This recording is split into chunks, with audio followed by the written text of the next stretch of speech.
Hey everyone, this is Doug at pickuptheguitar.com.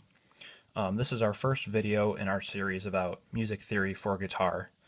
And in this video, we're going to start off pretty much with the basics. We're going to talk about the natural notes. We'll talk about whole step and half step intervals. We'll talk about standard tuning. And then we'll end it with using that info to learn how to map out where all of the natural notes are on the guitar without just memorizing a diagram of it. You'll actually be able to figure that out for yourself. So let's get right into it. Basically, in music, you have 7 natural notes, and the names of the notes are just letters of the alphabet. So you have A, B, C, D, E, F, G, and G is the last letter that we use before you just start back over at A again. So as you play higher and higher up through the notes, all we do is we move in alphabetical order, and when you get to G, you just start back over at A again. And then following that A, there would be another B, another C, another D, and so on and so forth. So those are your 7 natural notes, A through G. And in between these notes, there's something called an interval. And an interval is just what describes how far apart the notes are from each other. And so, for example, between A and B, what I'm going to do is put a W right there.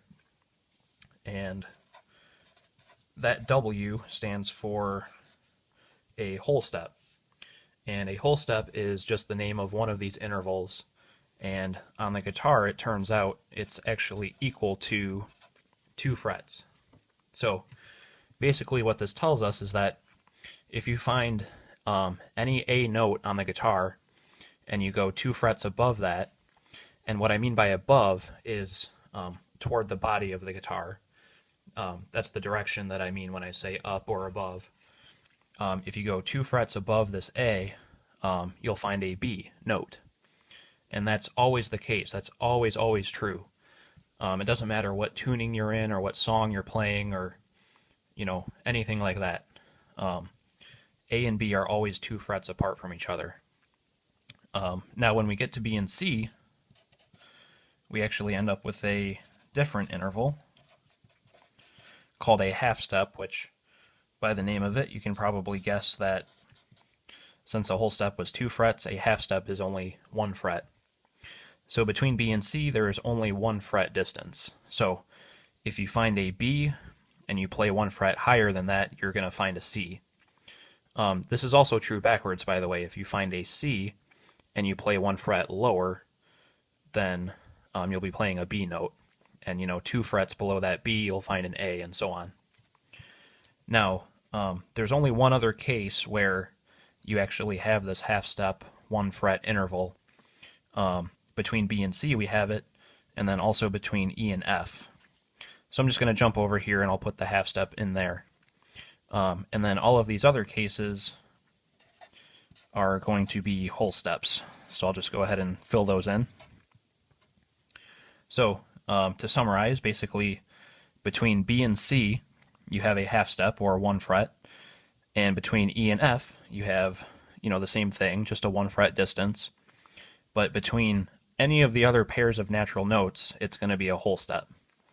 So this is the way that I kind of suggest that you try to remember this.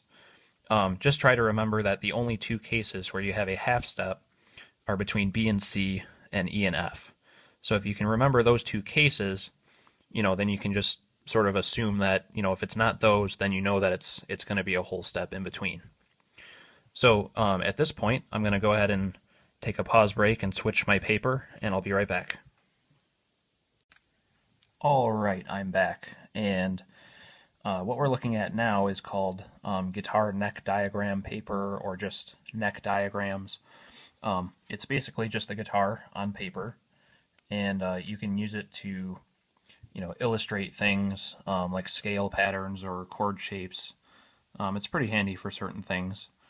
For right now, what I'd like to do is just explain really quickly how you read this, and then also, we'll get into branching off of what we talked about before, and how we can basically map out where all of the natural notes are all over the neck. So basically this bottom string here on the bottom of the diagram is your thickest string, your low E, and then the next string up would be your A, then your D, then your G, your B, and then the line on the top of the diagram would be your high E string. Now when I say low E, just remember again, that's your thickest string, and then the high E would be your thinnest string. So E, A, D, G, B, E. So this is actually standard tuning. When you tune the guitar to standard tuning, these are the notes that you're actually tuning each string to. So the fifth string, for example, would be this one here. It's tuned to an A note. The fourth string would be a D note, and so on.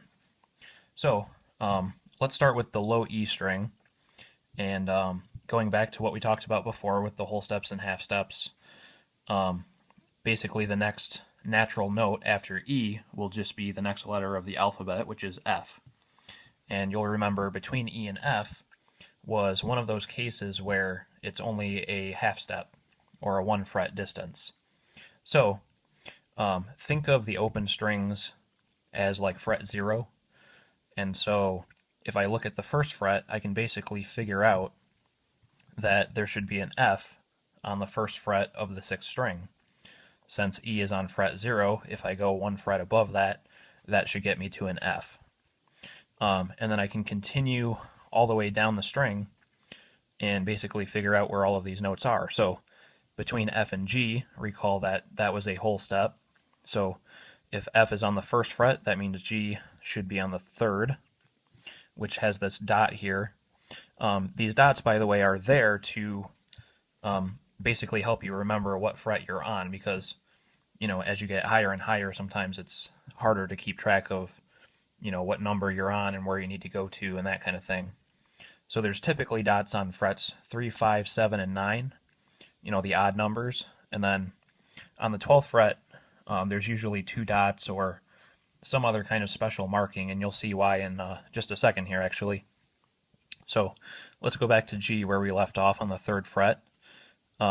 Remember that G is the last letter that we use, so from G we go back to A, and from G to A was a whole step, so A should be on the 5th fret.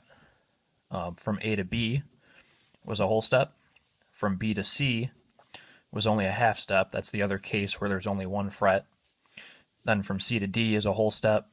D to E is a whole step. So notice that once we got to the 12th fret with 2 dots, we actually got back to the same note that we started with. So that's not a coincidence. That's actually why the 12th fret is usually marked with 2 dots or, you know, some other special marking, is because you should end up at the same note as the open string on the 12th fret. So let's go ahead and finish off this string. This paper actually goes up to the 15th fret. So from E to F, again, was a half step, and from F to G was a whole step. So not only between fret 0 and 12 is it the same note, but actually if you look at F down here on the 1st fret, there's also an F on the 13th, and then there's a G on the 3rd and also on the 15th. So what these pairs have in common is they're all 12 frets apart from each other. And this is actually another kind of interval, just like whole steps or half steps. We call this 12 fret interval an octave. And it's kind of a special interval because, again, you basically end up back at the same note that you start with. So from this E to this E is called 1 octave. From this F to this F would be 1 octave, and G to G, and so on and so forth. So basically what this means is if you go 12 frets up or down on the same string, you'll actually end up at the same note that you started at. So this is kind of cool. All we did was follow our whole step and half step intervals that we learned, and we were actually able to figure out where these natural notes are on the actual guitar. So we can do the rest of the strings in the same manner. If we start from A, remember that from A to B was a whole step, so if A is the open string in this case, or fret 0, then we would expect to find B on the 2nd fret. And then from here on out, it's just more of the same, you know.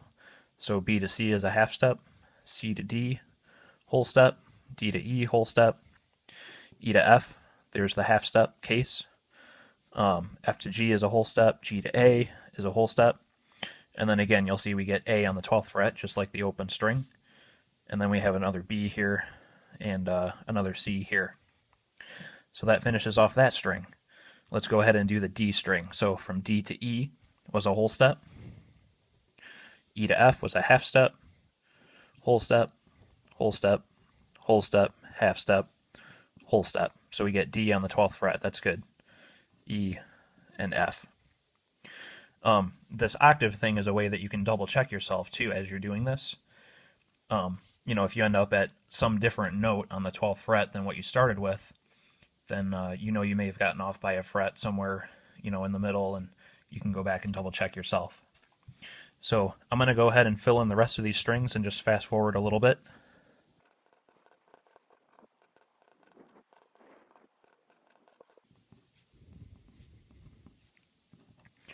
And we're done.